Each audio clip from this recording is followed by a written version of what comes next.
Study میں دل نہیں لگتا، ٹاپک یاد کر کے بھول جاتا ہوں، کام بہت زیادہ ہے، کم سے کم پاس ہو جاؤں، اچھے مارکس آ جائے۔ اگر آپ کے ذہن میں بھی اس قسم کے سوالات آتے ہیں تو یہ ویڈیو آپ ہی کے لیے ہے، کیونکہ اس میں ایک ایسا زبردست 10 منٹ اسٹڈی فارمولا بتانے جا رہا ہوں جو ایک معمولی اسٹوڈنٹ سے بھی انتہائی کم وقت میں اور تھوڑی محنت کے ساتھ ایک غیر معمولی اسٹوڈنٹ بناتا ہے۔ اس فارمولے کی بدولت اس کے بنانے والے نے اسکول سے لے کر کالج اور یونیورسٹی تک سارے ایگزامز ٹاپ کیے، اور مجھے امید ہے آپ بھی ٹاپ کر جاؤ گے۔ تو چلتے ہیں سیدھا فارمولے کی طرف۔ فارمولا یا طریقہ: جو بھی مشکل پیج، ٹاپک یا پیراگراف آپ سیکھنا چاہتے ہو تو وہ آپ نے اسکول یا کہیں نہ کہیں پہلے ضرور پڑھا ہوگا۔ اگر نہ بھی ہو تو کوئی بات نہیں، یہ فارمولا سب کے لیے کام کرتا ہے۔ طریقہ یہ ہے، آپ اپنا مطلوبہ پیراگراف 5 منٹ میں پوری توجہ کے ساتھ پڑھو اور سمجھنے کی کوشش کرو۔ اگر 5 منٹ سے پہلے پڑھ لیا تو بہت اچھی بات ہے، اپنا ٹائم بچا لیا۔ پھر 2 منٹس میں امپورٹنٹ پوائنٹس کو ہائی لائٹ کر لو اور کسی دوسری جگہ لکھ لو۔ اب آخری 3 منٹس میں تمام لکھے گئے پوائنٹس جو کہ الفاظ کی شکل میں ہوگی کہ پہلا حرف یا لیٹر اٹھا کے ایسی ترتیب میں لکھ لو کہ کوئی بامعنی لفظ جو آپ کو آلریڈی یاد ہو بن جائے، اور اسی طرح آپ کا سارا پیج یا پیراگراف صرف ایک ہی ورڈ یعنی لفظ کے اندر آئے گی، اور یوں ہوگا سمندر کوزی میں بند۔ تو کیا خیال ہے دوستو، ہے نا جادوئی طریقہ؟ نو ایفرٹ، نو ٹائم، نو ٹینشن، اور مشکل سے مشکل ترین ٹاپک یا پیج بھی ہوگی صرف ایک ہی لفظ کے اندر۔ مثال کے طور پر ہم کمپیوٹر اسکرین کی طرف چلتے ہیں۔ ایگزامپل نمبر 1، اس پیراگراف کو دیکھیے۔ پہلے جملہ میں آرٹیفیشل انٹیلیجنس چینجنگ انڈسٹری، یعنی آرٹیفیشل انٹیلیجنس ہماری انڈسٹری میں تبدیلی لا رہے۔ دوسرے جملے میں mobile devices connect us to the digital world, یعنی موبائل کے ذریعے ہم ڈیجیٹل دنیا یا دنیا کے ساتھ مربوط ہوتے ہیں۔ Electronic gadgets are part of our daily life, electronic جو چیزیں ہیں، برقی چیزیں، یہ ہماری زندگی کا حصہ ہے۔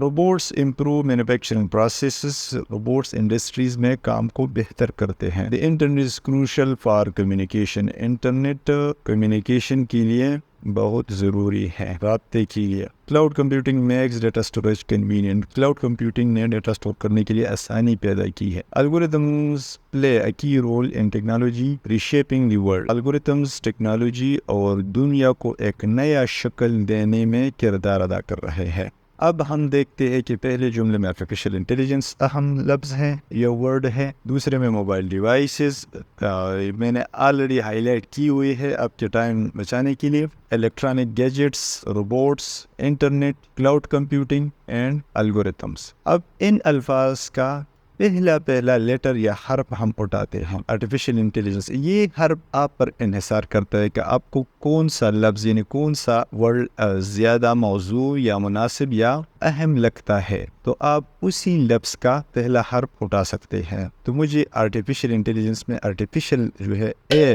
لیٹر اہم لگتا ہے، آپ آئی کو بھی اٹھا سکتے ہیں، یہ آپ پر ڈیپینڈ کرتا ہے۔ موبائل ڈیوائسز میں سے میں نے ایم اٹھایا، الیکٹرانک گیجٹس میں سے ای، اور روبوٹ میں سے آر، اور اسی طرح آئی، سی کلاؤڈ سے، الگوریتم سے اے۔ تو ان کو ترتیب وار جب میں نے لکھا اے ایم ای آر آئی سی اے، تو یہ بن گیا ایبریویٹڈ لیٹرز میں امریکہ، اے ایم ای آر آئی سی اے، امریکہ۔ تو امریکہ ایک ویل نون، ایک میننگ فل لفظ ہے جو ہمیں آسانی سے یاد بھی ہے، اور ہم اس سے دوبارہ اپنے ان الفاظ کو بنا سکتے ہیں۔ یہ ایک مثال ہو گیا۔ اب دوسری مثال کی طرف بڑھتے ہیں۔ ایگزامپل نمبر 2 میں ہے few benefits of mobile phones summarized in bullet points, یعنی موبائل فون کے چند فوائد درج ذیل ہیں۔ پہلے آپ نے پیراگراف پڑھنا ہے، سمجھنا ہے، ان میں سے اہم الفاظ یا ورڈز ڈھونڈنے ہیں، اور پھر ان الفاظ کو ہائی لائٹ کرنے ہیں اور آگے کسی دوسری جگہ پر لکھنے ہیں۔ تو میں نے ہر بینیفٹ میں ایک لفظ کو